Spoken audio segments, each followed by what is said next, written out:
Buenas tardes y vamos a comenzar. Vamos a comenzar con cierta emoción por diversos motivos. Lo primero es que después de año y medio, después de las pasadas conversaciones que tuvieron que ser retransmitidas íntegramente por videoconferencia, retomamos de manera presencial las conversaciones de San Esteban. También es, cómo no, un momento de emoción el que este año hemos llegado a la 50 edición. 50 ediciones ininterrumpidas de conversaciones de San Esteban, de diálogo, fe y cultura, de debate, de pensamiento, de reflexión. Año tras año, ponentes, ciclos han ido pasando por las distintas aulas magnas que ha tenido la Facultad de Teología de San Esteban para ir desarrollando de manera programática los distintos temas que se han ido tratando en las conversaciones de San Esteban. Como digo, es la 50 edición, aunque las primeras conversaciones arrancaron en noviembre de 1972.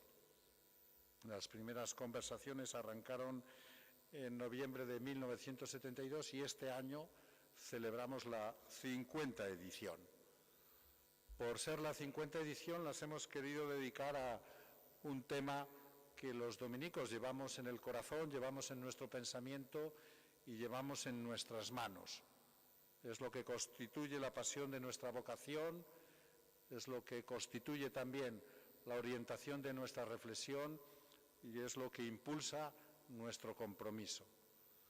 La orden tiene como lema Veritas, verdad, y nos parecía, al equipo que organizamos las conversaciones de San Esteban, nos parecía que era una buena oportunidad el celebrar estos 50 años de conversaciones reflexionando en torno a la verdad, que es, como digo, el lema de los dominicos. Un tema también, además, muy actual, algo de ello se referirá luego el profesor Sistoc Castro, con todo el debate, toda la discusión que surgió hace 5 o 6 años en torno a la posverdad. Un tema realmente interesante porque, como además escucharemos en una de las ponencias del programa, es una de las armas en los conflictos globales del siglo XXI. Las guerras del siglo XXI, al menos en lo que son los países industrializados, ya no se desarrollan con armas que disparan balas, sino que se desarrollan con intoxicación, se desarrollan con fake news, se desarrollan también con guerras comerciales, con ataques informáticos. A lo largo del programa de este año vamos a tocar distintos aspectos de la verdad, no solo el aspecto filosófico, no solo tampoco el aspecto teológico. Para los creyentes la verdad es uno de los atributos más importantes de Dios. Dios es la verdad, sino que lo vamos a hacer desde todo el abanico de debate y de discusión social en torno a este tema. Abordaremos en qué sentido y cómo podemos entender la verdad jurídica, siempre algo debatido en nuestra realidad social. Analizaremos también la verdad en los medios de comunicación, la verdad también desde el punto de vista psicológico y, cómo no, me parece que es un deber moral en estos momentos en los que además nos encontramos en España, el dar también cabida en nuestras conversaciones a las víctimas. Y, por decir la verdad, en nuestro país las víctimas del terrorismo son las víctimas del terrorismo de ETA. Pues un catedrático emérito muy conocido, a su hermano, dirigente del Partido Socialista Obrero Español, lo asesinaba ETA, Miquel Buesa, pues también intervendrá en las conversaciones de San Esteban. Lo mismo en relación con la memoria histórica, tema pues también polémico, debatido en nuestra circunstancia cultural. Pues me parece, como Está recogido en el programa que la mejor manera de celebrar estos 50 años es continuar haciendo lo que se inició en esta casa, en esta Facultad de Teología, en este convento, siendo el primer director el padre José Luis Espinel, continuar haciendo lo que las conversaciones siempre han hecho. Abrir nuestra mente al pensamiento, abrir también nuestra mente a la verdad, seguir dialogando y seguir reflexionando.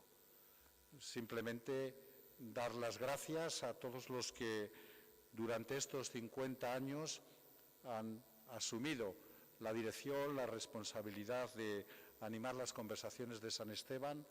Al menos dos de ellos los veo aquí presentes en la sala, el padre Luis Lago, el padre Juan Huarte, también el padre Antonio Osuna fue director de las conversaciones al menos durante un curso. Esto ha sido obra de un esfuerzo colectivo, ha sido obra de toda la facultad, del grupo de profesores de la Facultad de Teología de San Esteban, y a ellos pues quiero también que tengamos en esta tarde un recuerdo de gratitud a los que han animado este proyecto, a quienes han sido directores, por supuesto también al convento, que siempre ha colaborado y ha colaborado también desinteresadamente y con mucho ánimo. Y agradecer también en esta tarde a los que forman conmigo el equipo actualmente responsable de las conversaciones de San Esteban, que es el profesor Félix Torres y don Enrique Valdeón, que junto conmigo los tres hemos preparado pues estas conversaciones de este año. Pues vamos a comenzar entonces con la primera reflexión. Para hablar de la verdad tenemos que aclararnos sobre qué es esto de la verdad, qué se entiende por verdad en nuestra tradición de pensamiento. Y para ello pues hemos recurrido a un pensador, hemos recurrido a un filósofo, al profesor Sisto José Castro, que además es muy conocido de esta casa, de esta facultad, también de las conversaciones de San Esteban, porque por lo menos debe ser la tercera o la cuarta vez que intervienes en ellas. Él es catedrático de Estética en la Universidad de Valladolid, es dominico y es alguien que en la orden se dedica al pensamiento filosófico. Y por eso en esta tarde nos va a hacer una breve historia de la verdad en el pensamiento occidental.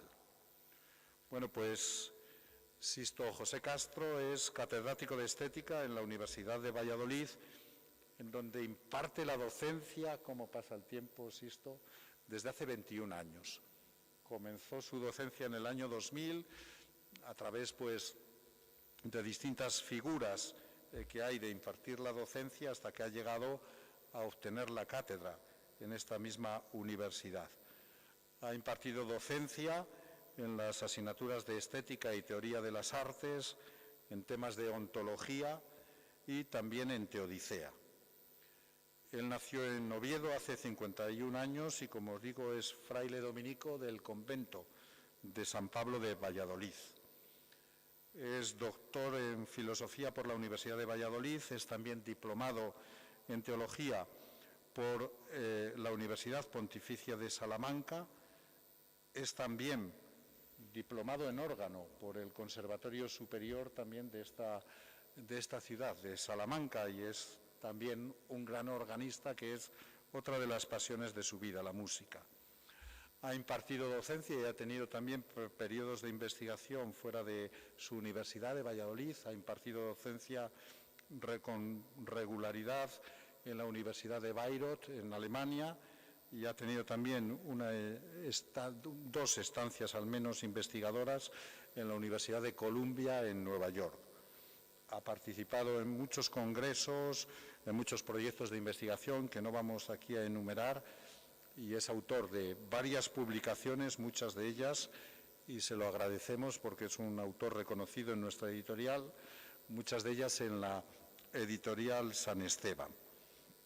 Por citar algunas de ellas, pues en Teoría es Arte, publicada en la editorial San Esteban, la estética y el conocimiento de la hermenéutica analógica en México, también Vituperio de Orbanejas, también publicado en México, o las dos últimas más recientes, por no citar todas, pues la filosofía del arte en Herder en el 2017 y la teología estética en nuestra editorial de San Esteban en el 2018. Ha intervenido también, como os decía al principio, en diversas ocasiones en las conversaciones de San Esteban, también en cursos en la Escuela de Teología y en algunas actividades de la Facultad de Teología de San Esteban, y también en nuestra orden es actualmente el encargado de animar los estudios, lo que nosotros llamamos el regente de estudios. Pues Sisto, muchas gracias por tu disponibilidad, también por todo lo que nos vas a decir en esta tarde y por celebrar con nosotros estos 50 años de conversaciones de San Esteban. Y muchas gracias también a ustedes porque con esta tarde de lluvia que hemos tenido, pues han tomado el camino de San Esteban y han venido aquí a escuchar y a celebrar también con nosotros estos 50 años de las conversaciones. Bueno, pues muchas gracias. Agradezco obviamente a los organizadores haberme concedido el honor de inaugurar esta 50ª edición de las conversaciones de San Esteban, con un tema tan fundamental y un plantel de conferenciantes absolutamente magnífico a partir de hoy. Lo de hoy sale de esta clasificación, ¿no? Lo que ha dicho el profesor Ricardo, pues es verdad. Yo cuando venía ahora de Valladolid en el coche y con la que estaba cayendo, dije, bueno, vamos a estar quizás Ricardo y yo y Rodrigo porque no le queda más remedio y nos contaremos el asunto. O sea que tienen un mérito absolutamente encomiable estar aquí en este día tan tremendo, ¿no?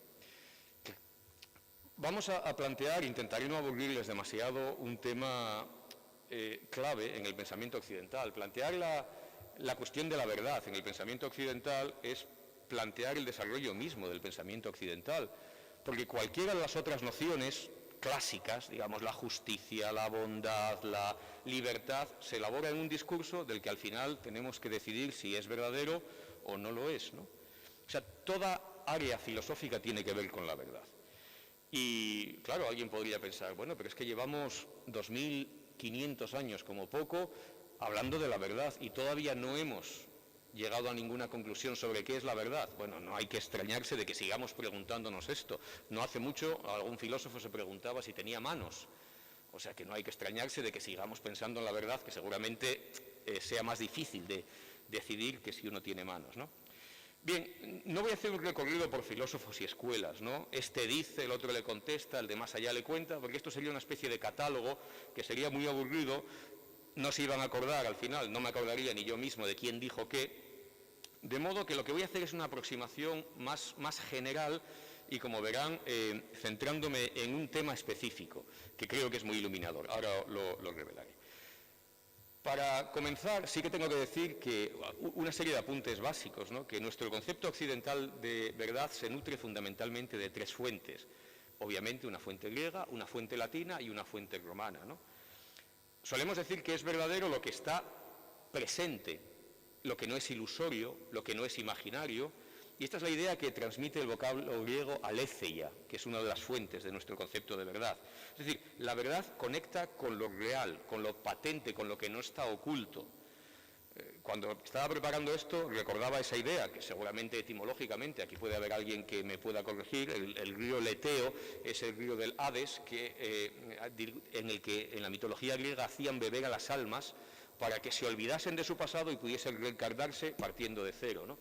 De tal modo que esto, como la etimología es común, esto nos da a entender que en la idea de verdad hay una recuperación, digamos una especie de desolvido, si podemos decir así. Algo estaba olvidado y en un determinado momento se hace patente. Sobre eso volveré más adelante. Esta misma mitología, recuerdo cuando yo estudiaba en Galicia, me la contaban aplicada allá. Decían que cuando los romanos quisieron conquistar Galicia, pues existía un río, el río Limia, me parece que es exacto, el río Limia, sí, en el que se consideraba que quien atravesase ese río se iba a olvidar absolutamente de todo. Y parecía que era una frontera, vamos a decir así, mitológica, geográfica, inaccesible. Y cuenta la leyenda también que un general romano cruzó el río y empezó a llamar a sus soldados a cada uno por su nombre. Se acabó la historia. O sea, de alguna manera esto es, la verdad tiene que ver con lo contrario del olvido. Podríamos decir así con el recuerdo, si queremos, ¿no? En segundo lugar, la etimología del vocablo latino veritas, que es el que está en el escudo de la Orden Dominicana, pues hace referencia a que algo es verdadero cuando es fiable, cuando es digno de crédito, cuando es capaz de superar un examen o una prueba. Parece ser, según dicen los filólogos, que este término veritas hacía en primer lugar referencia a una cualidad individual que alguien tenía. O sea, un individuo puede tener simplicidad, simplicitas, o puede tener gravedad, gravitas. Bueno, pues puede tener veritas, también este carácter de confiable, que es una idea que está presente también en el término hebreo emuna, que hace referencia a este matiz de fidelidad también. Algo es verdadero cuando es fiable. Dios es la verdad porque nos podemos fiar de Él, ¿no? Bien, aparte de estos significados que hacen referencia a cómo son las cosas o las personas, pues también verdad significa, o tiene una referencia en el ámbito lingüístico. Decimos que algo que decimos es verdad o es mentira, ¿no? Tenemos que pensar que, o darnos cuenta de que para algunos filósofos este mismo modo de hablar ya nos confunde, porque para ellos hay cosas, personas, situaciones que son verdaderas, pero no existe la verdad.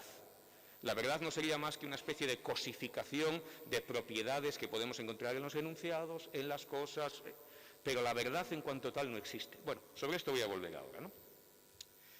Bien, esta breve presentación del término nos pone sobre el tapete el hecho de que verdad es un macroconcepto. Es un concepto que subsume muchos conceptos diversos que tienen referencias muy distintas.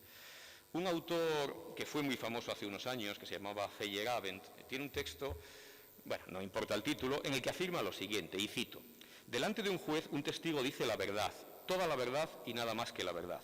Compare con esto la verdad del cristianismo. La primera tiene que ver con detalles, la segunda con toda la historia de la humanidad. Naturalmente se trata de la misma palabra, pero esto no implica que tenga el mismo sentido o que tenga algún sentido en absoluto. Fin de la cita. Está claro que la verdad, tal como la entiende, por ejemplo, Aristóteles dice que la verdad es decir de lo que es y de lo que no es que no es. Una cosa bastante evidente.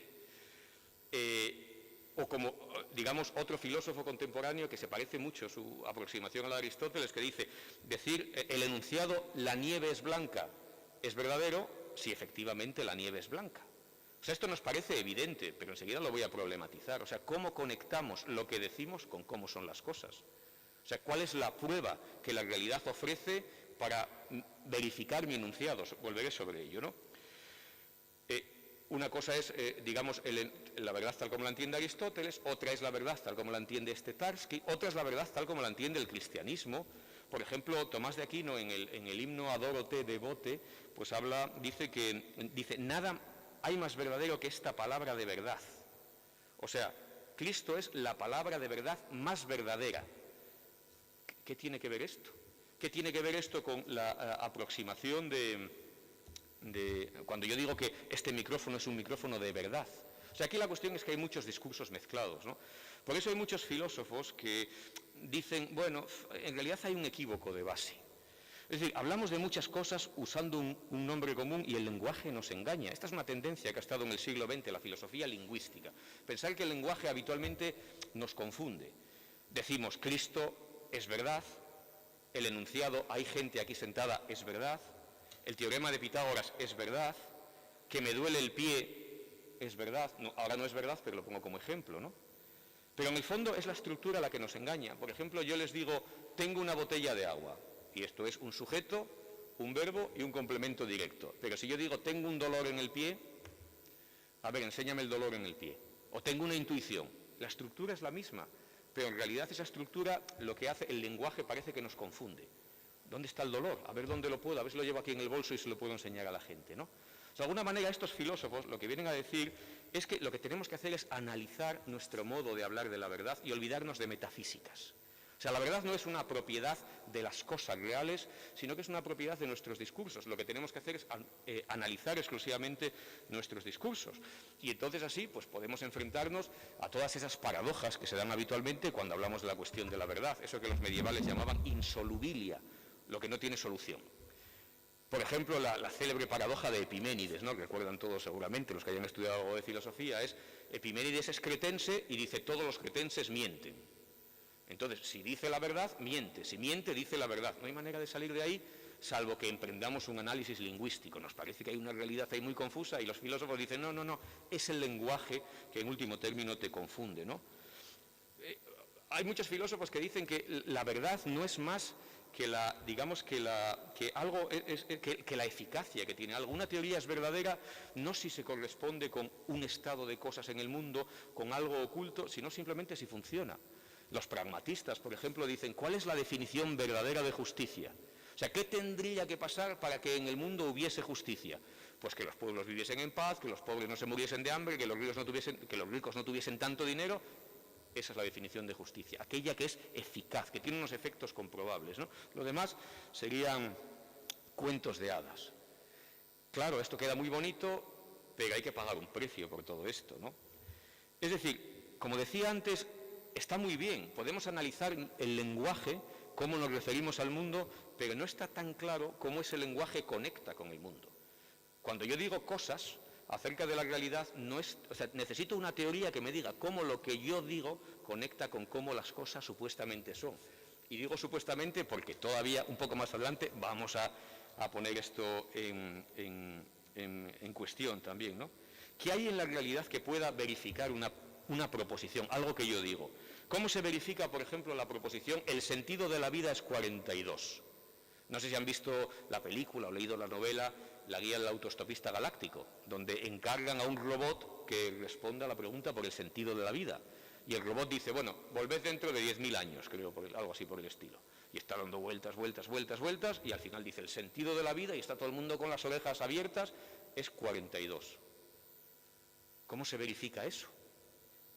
O sea, ¿qué sentido tiene eso? Supuestamente es una respuesta verdadera. ¿O cómo se verifica que es verdad que el sentido de la vida es alabar a Dios?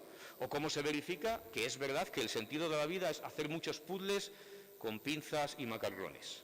Hay gente que se pasa la vida haciendo eso y dicen que es lo que da sentido a su vida. ¿Cómo se verifica eso? Esa afirmación suya con la realidad. Quiero decir con esto que parece como que hay una especie de, vamos a decir, hiato entre lo real y lo que decimos, ¿no? Claro, habitualmente pensamos que utilizamos lo que se llama una lógica con dos valores de verdad, verdadero o falso. ¿Esto es verdad o es falso, es mentira? Pero podría ser que nuestra lógica aceptase muchos valores. No solo verdad y falsedad, sino decir que algo es más verdadero que falso. Es posible, está ahí en el medio.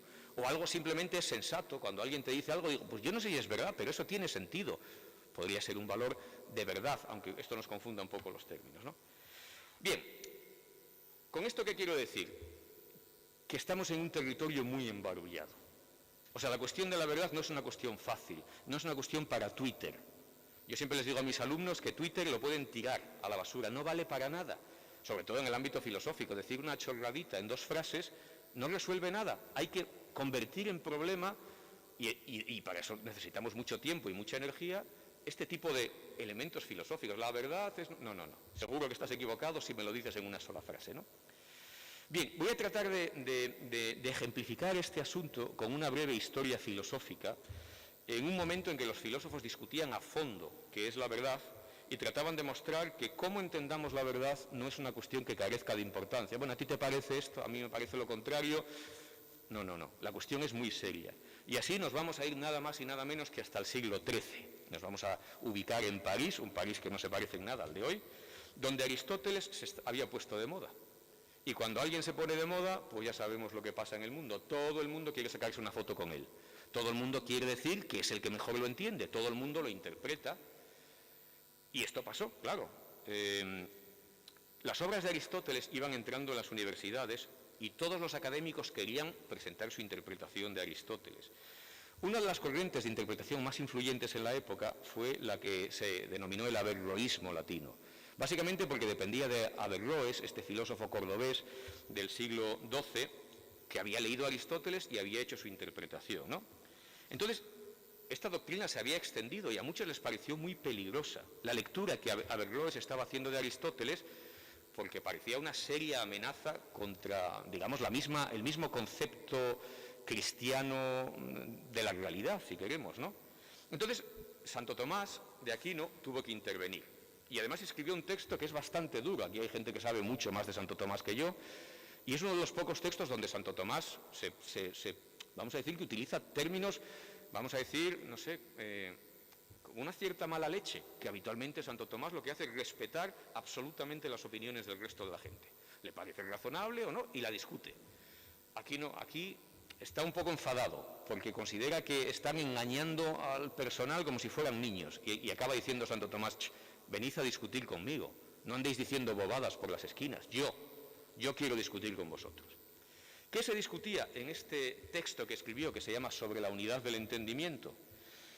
Pues una cuestión que aún nos lleva más atrás. Tenemos que retrotraernos hasta el siglo IV a.C. para leer un pasaje muy oscuro del libro Sobre el alma de Aristóteles, donde Aristóteles parecía afirmar, aunque no está claro, por eso digo, es un pasaje muy breve y que ha sido interpretado muchísimas veces a lo largo de la historia. Él parecía afirmar que el entendimiento agente, digamos así, o sea, la facultad cognitiva o parte de la facultad cognitiva de conocimiento humana estaba separado y era común para todos los hombres. Claro, esto explicaba de alguna manera que cuando todos entendemos, o sea, nosotros escuchamos, leemos, vemos y entendemos todos de la misma manera. ¿Por qué? Porque de alguna manera dependemos de un entendimiento común. Esto es una cosa absolutamente moderna también, como veremos más adelante, ¿no? Juan Almarza, a quien seguramente muchos de ustedes recuerdan, que fue profesor aquí, también director de las conversaciones, pues Juan Almarza decía que sí, que Averroes tenía razón porque el entendimiento separado era la tele. Estamos todos así mirando para la tele y recibimos de alguna manera todos nuestros estímulos de la tele, ¿no? Ahora sería Internet, si queremos también, ¿no? O sea, como una especie de... Bueno, esto es una especie de broma, la cosa va por otro sitio, pero básicamente la idea es que un elemento esencial de lo que consideraban que era el individuo simplemente no pertenecía al individuo, sino que estaba en otro terreno, ¿no? Y esto nos llevaba también a otra cuestión. Si lo que entendemos los hombres, cuando entendemos, es lo mismo. Cuando hablamos de la justicia, todos hablamos de lo mismo. ¿Existe algo que vincule todos nuestros pensamientos sobre la justicia? Este es un gran debate medieval, que es el debate de los universales, que todavía seguimos dependiendo de él, como mostraré un poco más adelante. Bien, vemos aquí que es un debate sobre cuestiones ontológicas. Es decir, ¿existe el entendimiento separado o cada hombre entiende individualmente? Pero tiene muchas más consecuencias, tiene consecuencias éticas, políticas, antropológicas, religiosas. En ese momento, pues lo que debatían era qué es lo que subsiste del individuo cuando muere. Si supuestamente este entendimiento separado o esta alma común de la humanidad es lo único inmortal, pues se supone que cuando uno muere se funde en este espacio y desaparece su individualidad. O dicho de otro modo, ¿no? Es decir, ahora podríamos ponerlo en términos contemporáneos. ¿Lo verdaderamente importante es el individuo o es cualquiera de estos elementos globales que en muchas ocasiones acaban machacando al individuo? La sociedad, la historia con mayúsculas, la especie. No, el individuo no importa, es la especie que tiene que sobrevivir. Hay muchos discursos que se basan en eso. O la historia con mayúsculas. Venga, lo que cuenta es la historia. Pongamos unos cuantos tanques y aplastemos Polonia, porque los individuos particulares no cuentan. Este es un discurso que ha estado presente en el siglo XX. Bueno, en parte yo estoy haciendo un paralelismo. Algo de esto se estaba discutiendo en el medievo también. Claro, no me voy a entretener en los pormenores del debate, que es realmente apasionante. Pero el núcleo del debate es que los averroístas sostenían lo siguiente, y esta es la clave del asunto, que con la razón se concluye necesariamente que el entendimiento es uno y está separado, pero por la fe se cree lo contrario. Es decir, la fe nos dice que somos individuos, que nosotros existimos como individuos particulares y que cada uno de nosotros será juzgado, resucitará y todas esas cosas. Eso por fe.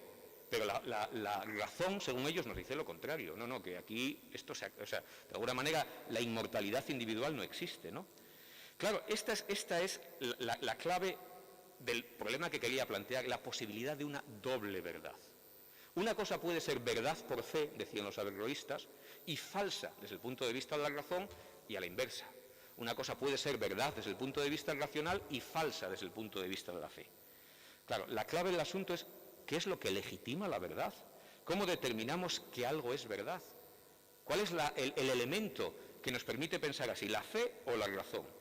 El debate medieval se hacía en estos términos, fe o razón, pero hoy se sigue haciendo en otros términos. Cambiemos estos términos en esta ecuación y digamos, lo que hace que algo sea verdad es X, y pongamos en lugar de esa X lo que se nos ocurra. El acuerdo social, no, esto es verdad porque todo el mundo llega a la conclusión de que esto es verdad. O la gratificación legal, aparece una ley, pues ahora aparecerá seguramente en estas conversaciones, la ley de memoria histórica. Esto es verdad porque la ley lo dice. Esto es verdad por la costumbre inmemorial, esto siempre se ha hecho así, no vamos a discutir ahora. La costumbre inmemorial o la sanción de una autoridad o la experimentación científica, la ciencia dice, oiga, pero yo tengo aquí un señor a mi izquierda que se llama Ricardo y que nos conocemos hace tantos años y la ciencia no dice nada de eso, no dice nada acerca de la relación que yo tengo. Ah, entonces no será verdad, o puede ser falso desde el punto de vista de la ciencia, verdad, este lío. O sea, la cuestión de la doble verdad es la cuestión de qué legitima que algo sea verdad, ¿no? El asunto es que, bueno, tengo aquí algunos ejemplos, pero o sea, esto de si no lo veo, no lo creo, ¿no? Como instancia gratificadora de la verdad, que dice mucha gente. O sea, claramente, o sea, yo no sé si Felipe II fue bautizado en San Pablo, que es lo que me dicen, pero confío en que es verdad porque hay un elemento, una institución que me lo certifica, punto. O sea, con esto quiero decir que la cuestión de la verdad necesita un elemento, una institución, algo que legitime que es verdad. Bien, claro, los averroístas en este debate consideraban que su propio uso de la razón era el único legítimo. Es decir, ellos consideran que el entendimiento es separado y esto es algo racional. Y para ellos todo lo que se oponga a esta argumentación es simplemente un argumento de fe, por tanto, según ellos, irracional. Y este modo, fíjense, este modo de presentar el propio uso de la razón como el criterio que conduce a la verdad, es decir, un determinado modo de razón como el único criterio de verdad, es constante a lo largo de la historia. Por poner un ejemplo que ya he citado, en nuestra época, el criterio de verdad pues suele ser la racionalidad científica. Todo lo demás, para muchos autores, es simplemente desechable. Tenía aquí un texto de Hume, este autor del siglo XVIII, que dice que los libros de filosofía y teología, si no contienen números, pesos, medidas, es decir, algo que pueda ser calculado, a la hoguera. No valen para nada. O sea, en último término, todo tiene que ser reducido a una razón científica. Fíjense que aquí hay una cierta petición de principio, esto no me voy a extender en ello, pero o sea, pensar que el motor de la ciencia es la búsqueda de la verdad, pues en cierto modo es lo mismo que pensaba, hay una creencia que es semejante a la que tenía Platón o a la que tenía San Agustín, es decir, que la verdad es divina, o que la verdad preside, que la búsqueda de la verdad preside la realidad. Y en la ciencia pues hay infinidad de motivaciones. O sea, la ciencia busca la verdad y busca hacer dinero y busca 20.000 historias, ¿no? O sea, hay tantas motivaciones seguramente como científicos. Bueno, y buscar la verdad no siempre es el interés primordial, ¿no? Volvamos al debate. Todavía estamos en el medievo.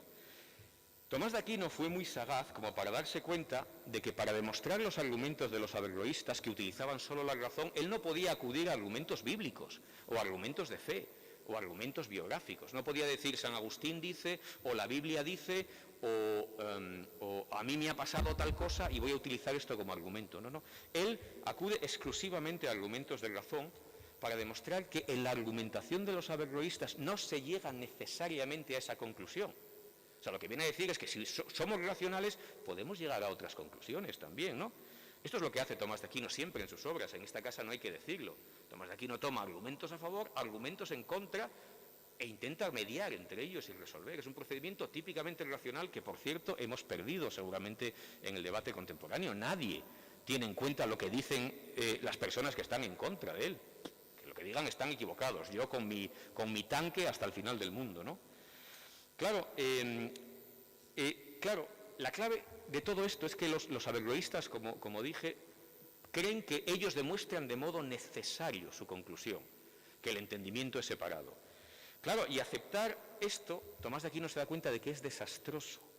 Es decir, aceptar la afirmación, y esto es una cita literal de Santo Tomás, de que la fe se refiere a cosas cuyo contrario se puede concluir necesariamente, fin de la cita, supone aceptar que el espacio de la fe, el espacio de la revelación con ella, se opone a algo que se concluye necesariamente. Es decir, y lo que es opuesto a lo necesario es lo falso imposible. O sea, el espacio de la fe sería el espacio de lo falso imposible, algo que ni siquiera Dios puede hacer, dice Tomás de Aquino, ¿no? Si la fe llega a conclusiones opuestas a las verdades necesarias de la razón, las conclusiones de fe son, desde el punto de vista de la razón, falsas imposibles, pero verdaderas desde el punto de vista de la fe. Este es el follón que tenían montado. Claro, esta es la doble verdad que Tomás de Aquino rechaza, porque ni siquiera Dios puede garantizar la verdad de lo falso imposible. Los, digamos, filósofos que vinieron después de Santo Tomás y que constituyeron eso que en filosofía se llama el nominalismo, siguieron esta senda y nos convirtieron a Dios en un ser caprichoso que podía hacer lo que le diese la gana. Es decir, y eso tiene, aunque parezca muy lejano, tiene una enorme influencia en el surgimiento del protestantismo y en el surgimiento de la Edad Moderna. De hecho, esto que les estoy contando, que les puede parecer una cosa arcaica, es absolutamente, está anclada en el origen de la época en la que vivimos, ¿no? Entonces, fíjense, hemos pasado de una cuestión más o menos escolástica, si este entendimiento agente es uno o múltiple, si está separado, si no está separado, a la tesis de que la fe orbita en el espacio de lo imposible y de que la verdad puede ser legitimada por la fe o por la razón, pero cada una en su campo. Estas no se mezclan, ¿no? Claro, en el fondo queda la pregunta de cómo puede ser verdad lo falso imposible. O sea, ¿cómo puede ser verdad? ¿Cómo a alguien se le ocurre esto, no?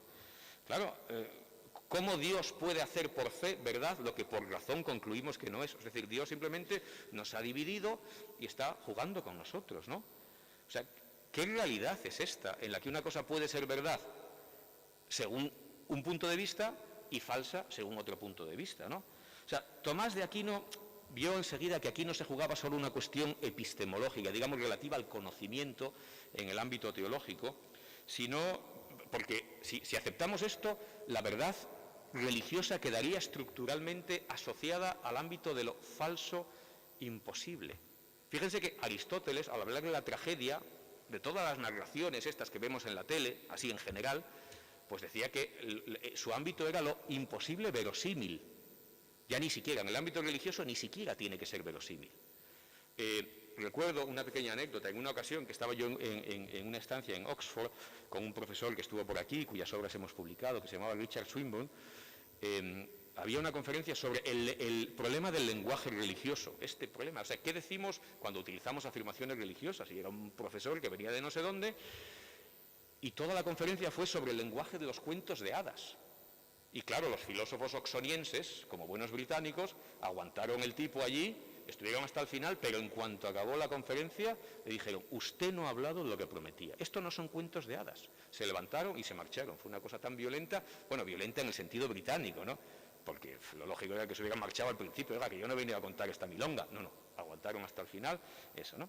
Entonces, digamos, la tesis teológica que saldría de aquí es que Dios, como decía, es una realidad irracional y falsaria, un ser caprichoso que puede hacer que lo falso, desde el punto de vista de la razón, sea verdadero desde el punto de vista de la fe y que se permite el lujo de actuar irracionalmente, cosa que Tomás de Aquino no resiste. No. Dios es la razón misma, si podemos decir así, ¿no?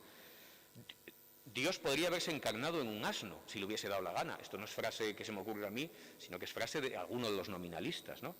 Claro, entonces parece que lo que repugna a la razón puede ser verdadero en el caso de la fe. Y fíjense que con esto hemos roto la realidad. La realidad está dividida en parcelas y una cosa puede ser verdad por fe, otra por razón. Ya no tenemos una realidad unitaria. Claro, pero aquí tenemos un pequeño problema. O sea, bueno, con todo esto que les he contado, pero ¿cómo demonios vamos a seguir hablando de verdad? ¿Hasta dónde podemos ir calificando la verdad para que deje de ser verdad? Si Tomás hubiese dejado sin responder la doctrina averroísta, habría cerrado la puerta a que toda verdad aluda a la verdad con mayúscula, desde su punto de vista a Dios, como factor que se da en toda verdad, como factor unificador, porque para Tomás de Aquino la verdad es una, no hay múltiples verdades. Si Tomás de Aquino no hubiese respondido, pues hubiese tenido que concluir que el sustantivo verdad queda calificado esencialmente por el adjetivo o por el apellido, digamos así, que le siga. Verdad política, verdad ética, verdad científica, verdad individual, verdad poética, verdad artística, verdad nueva, verdad occidental, verdad africana, cada una en su sitio y Dios en la de todos. Bueno, ni siquiera Dios en la de todos. O sea, cada verdad en su sitio. Pero ¿cómo puede ser esto? O incluso, como sucede en nuestra época, calificada por el posesivo que la antecede, mi verdad, que dice la gente, mi verdad. Digo, esto recuerdan aquello de Machado, ¿verdad? Tu verdad, no la verdad, y ven conmigo a buscarla, la tuya guárdatela, decía Machado. Pero ¿cómo mi verdad? Claro, a mí me pasa muchas veces con los alumnos también, cuando empiezan con el asunto de para mí. Digo, no, el para mí hay que dejarlo en la puerta. O sea, esto es filosofía. Para ti, vete y se lo cuentas a tu psicólogo, a tu amigo o a tu... Pero el para mí aquí no funciona. O sea, aquí intentamos, digamos, encontrar un cierto nivel de abstracción, ¿no? Claro, esto es el mismo problema que vivimos hoy, lo estoy intentando vincular con esta polémica del siglo XIII, ¿no? En el que cada espacio de conocimiento, la ciencia, la historia, la política, etcétera, y cada individuo se presentan como elementos legitimadores de la verdad. Porque esta es la clave, o sea, ¿qué legitima que algo sea verdadero? Y este es el término que se planteó, como digo, en el debate medieval. Fíjense que los políticos, los periodistas, los tertulianos y otra gente de mal vivir, de estos que hablan a base de eslóganes, pues cuando quieren descalificar algo dicen que es medieval. Ellos están siendo medievales cuando defienden, de alguna manera, esta, digamos, ruptura de la verdad en diferentes ámbitos. Bien, ahora nos toca preguntarnos, ¿y qué es esto? ¿Qué puede ser esto que unos defienden que es único? Tomás de Aquino, la verdad es una. Otros que defienden que es múltiple. Y en nuestros días que es infinitamente múltiple. Fíjense que da igual. Hay un elemento muy interesante. Pasamos de una verdad que es única, la dividimos por la mitad y tenemos dos. Ese es un cambio radical. Pasamos de la unidad a la multiplicidad. Da igual que sea 2 millones. Hemos roto la unidad. Y esto es algo que los pensadores antiguos y medievales se tomaban muy en serio. Es decir, tan montón de arroz es tener 3.000 granos como tener 3.001, da igual, ya seguimos en el mismo montón, ¿no? Bien, la verdad, tengo que cortar mucho, que voy aquí, me queda muy poco tiempo.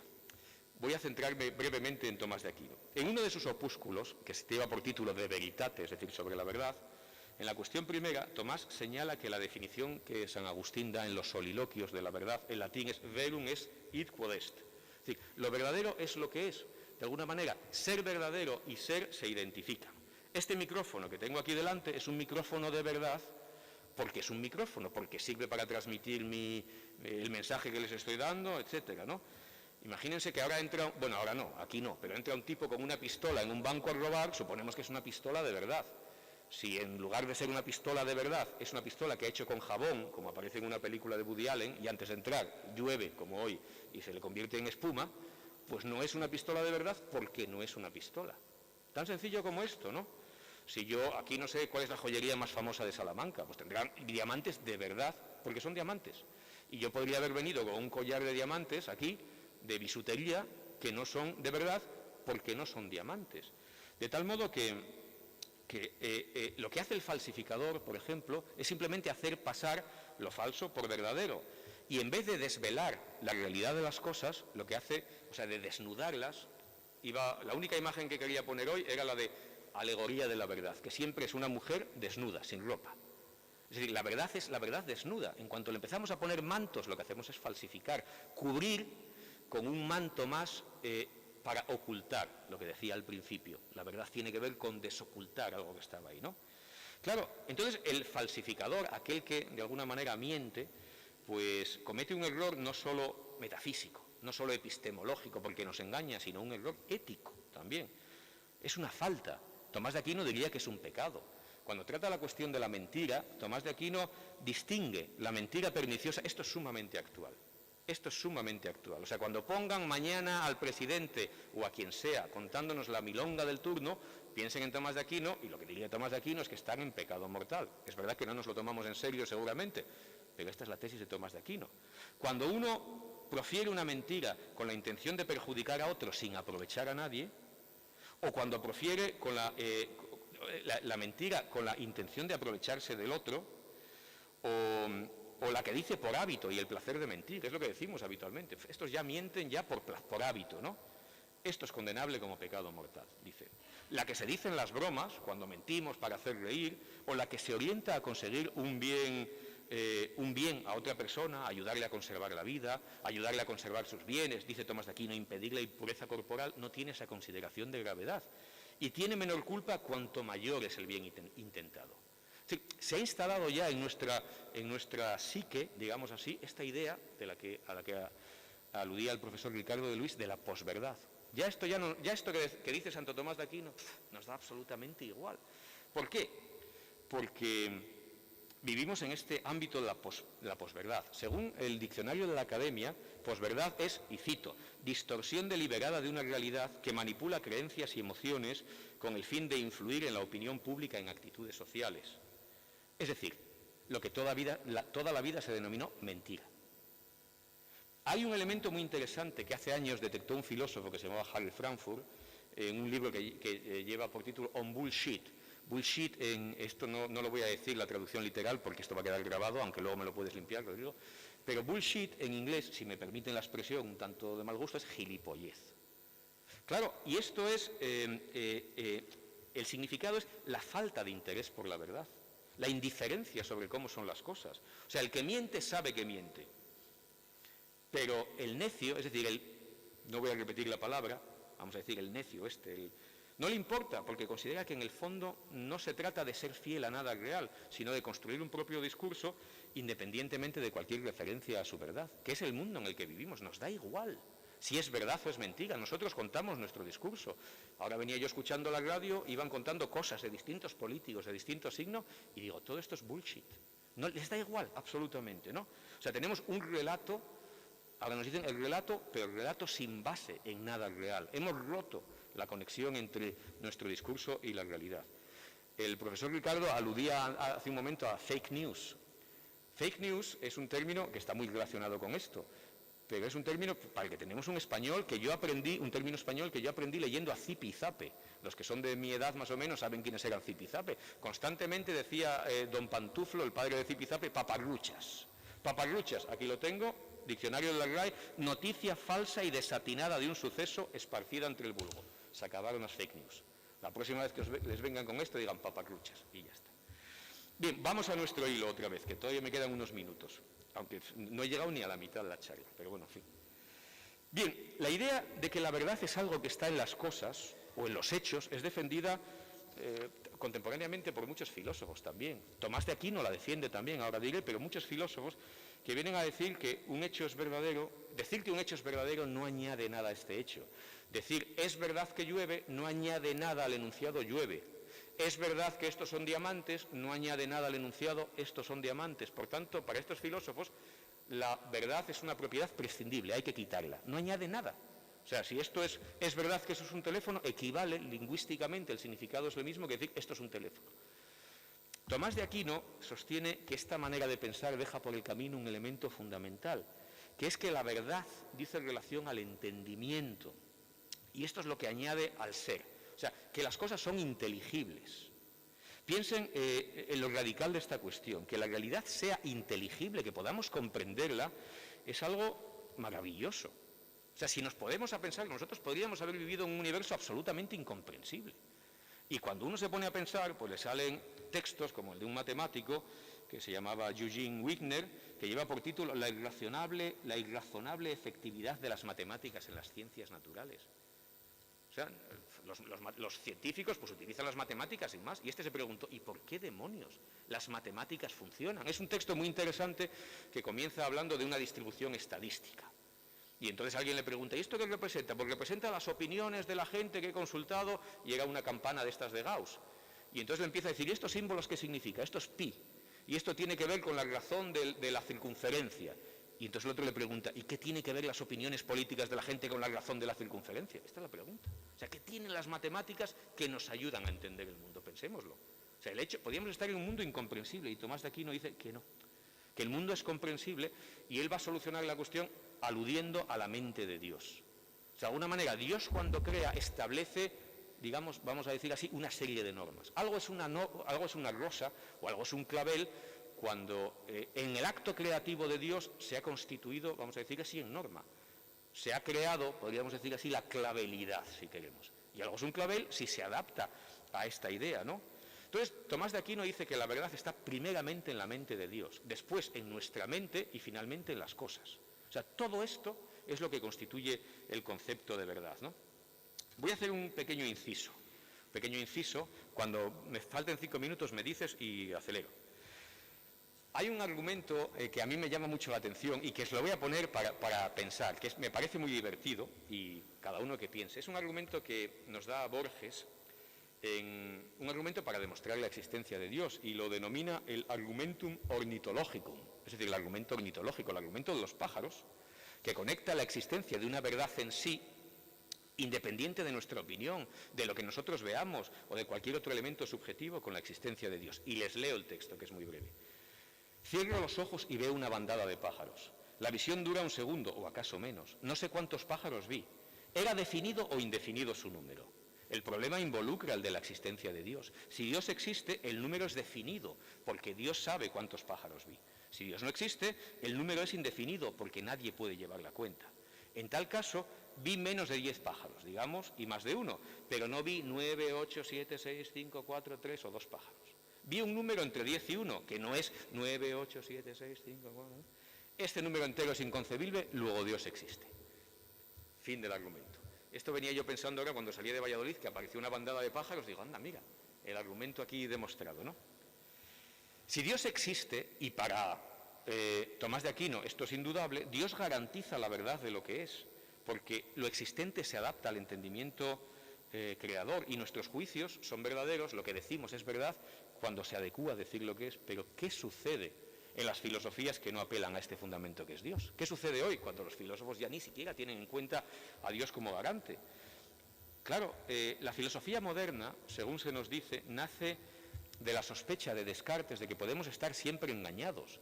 Nos puede parecer que están todos aquí, pero a lo mejor yo me estoy engañando, mis sentidos me engañan.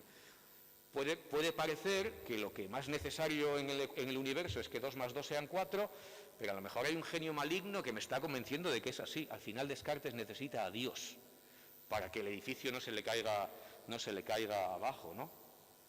Pero Descartes ya ha puesto la duda sobre el tapete. Y luego vendrán muchos filósofos que vienen a decir que en el fondo lo que hacemos cuando conocemos es poner algo nosotros. Nunca conocemos las cosas tal como son, sino que ponemos, dirá un filósofo que es Kant, nuestras categorías del entendimiento. Y de alguna manera entonces todo nuestro conocimiento es construido. Ya no podemos llegar a las cosas tal como verdaderamente son, sino tal como podemos conocerlas, ¿no? Claro, fíjense que alguno dice, bueno, pues entonces ya este elemento mediador, que son las categorías que yo pongo al conocer, a lo mejor no son las del individuo, sino que son las de la cultura, las de la sociedad, las del lenguaje, las de la historia, las de una determinada comunidad. Entonces vamos poniendo constantemente, digamos, ventanas opacas entre nosotros y la realidad.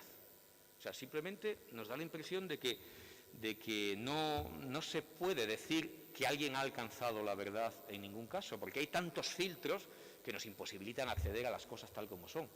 De hecho, hay algún filósofo que dice que apelar a la verdad, en último término, es decir, bueno, el diálogo se acabó, no vamos a seguir discutiendo. La verdad es una especie de y punto, se acabó, esto es verdad. Entonces, de alguna manera, cuando una comunidad de científicos dicen que es verdad, que no sé qué es, no estamos dispuestos a seguir discutiendo, ¿no? Claro, entonces se da una transformación radical de nuestra relación con la realidad. O sea, la realidad pues está constituida por nuestra mente, por el lenguaje, por la historia, etcétera, y la idea de que tiene que haber una correspondencia entre lo que decimos de la realidad y la realidad tal como es, pues parece imposible. O sea, ya la idea de que nuestro discurso es un espejo de la realidad simplemente ha desaparecido, ¿no? En el fondo del debate sigue latiendo la convicción que se remonta a Platón y llega hasta un filósofo clave en el siglo XX que se llama Wittgenstein, que es que la realidad y la verdad de alguna manera tienen que coincidir, deberían coincidir, pero el hecho es que nunca lo hacen. O sea, lo que decimos de alguna manera nunca es isomorfo, nunca tiene la misma forma que la verdad. Es un ejemplo muy claro. Este autor, Wittgenstein, escribió una obra muy famosa que no entendió nadie, la presentó como tesis doctoral y no la entendió nadie, pero le dieron el doctorado, y en ella decía que nuestro lenguaje de alguna manera adopta la forma lógica de la realidad. O sea, de alguna manera el lenguaje pinta la realidad, podemos decir así.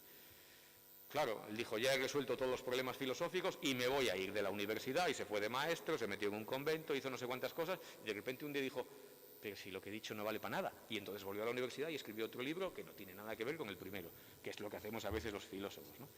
Claro, entonces nosotros siempre nos representamos el mundo bajo ciertos aspectos conceptuales. Usted puede decir, esto es agua, y el otro puede decir, esto es H2O.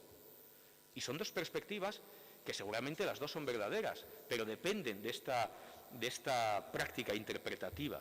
Y entonces tenemos que pensar que a lo mejor pues, nuestras prácticas interpretativas nunca alcanzan la verdad, sino que son plurales, son revisables. Fíjense que no estamos tan lejos del averroísmo medieval. A lo mejor es verdad aquí, pero aquí no. Y en tu territorio es verdad esto, pero en el mío es aquello. Y puede ser falso en el mío lo que en el tuyo es verdad. O sea, puede ser, esto fue un debate que hubo hace mucho tiempo en la bueno, no tanto, en la antropología, ¿no? Si es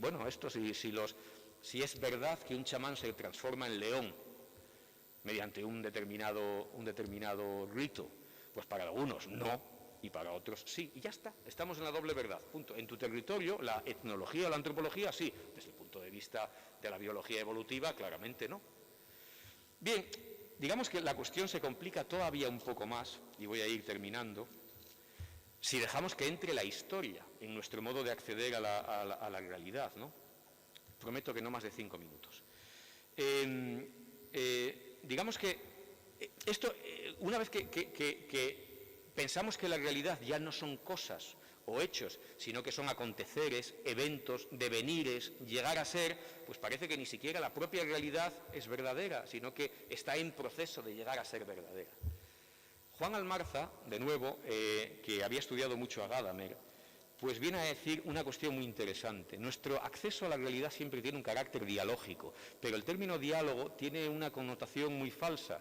O sea, decimos, bueno, ahora están dialogando los políticos y los sindicatos y la patronal. No están dialogando nada. Eso no es diálogo. O sea, de alguna manera ellos tienen las cartas marcadas. El diálogo es un espacio, como cuando jugamos al fútbol, donde uno no sabe dónde va a acabar.